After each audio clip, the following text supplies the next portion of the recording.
Welcome to Immunize.io, Immunization Across the Lifespan Education Series, a series of videos looking at what vaccines are recommended and needed based on your age. Immunize.io is a BC not-for-profit organization with the mission statement, taking our best shot at immunizing the world.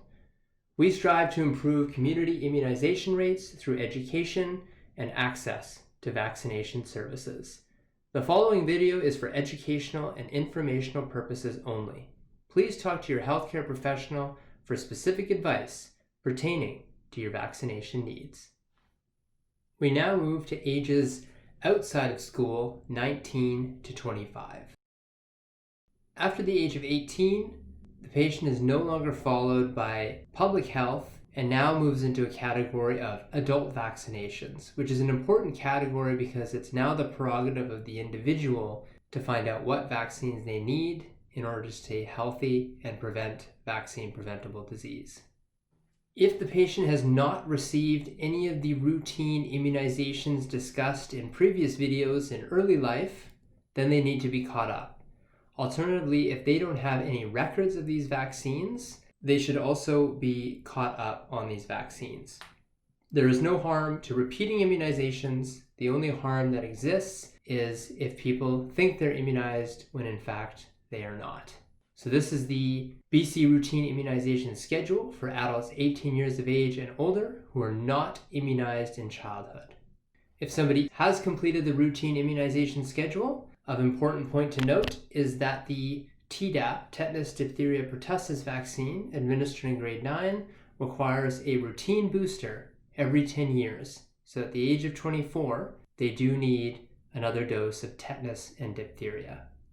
There's been much discussion about HPV vaccination, which is just as important in males and in females in preventing HPV-associated cancers.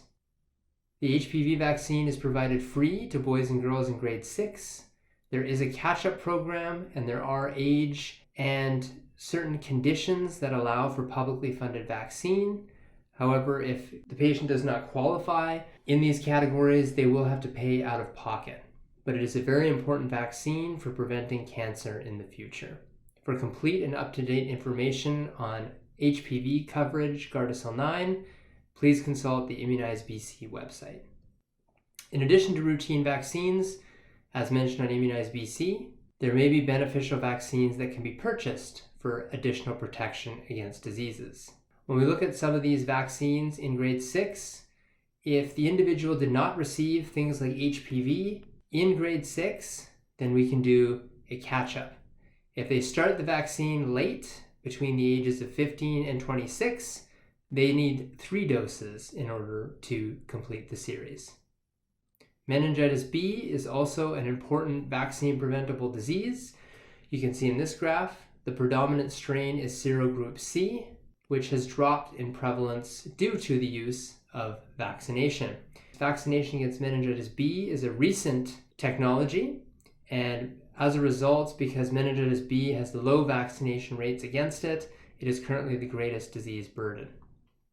In that age category, 19 to 24, there's an increased risk of invasive meningococcal disease, with B strains being the predominant serogroup.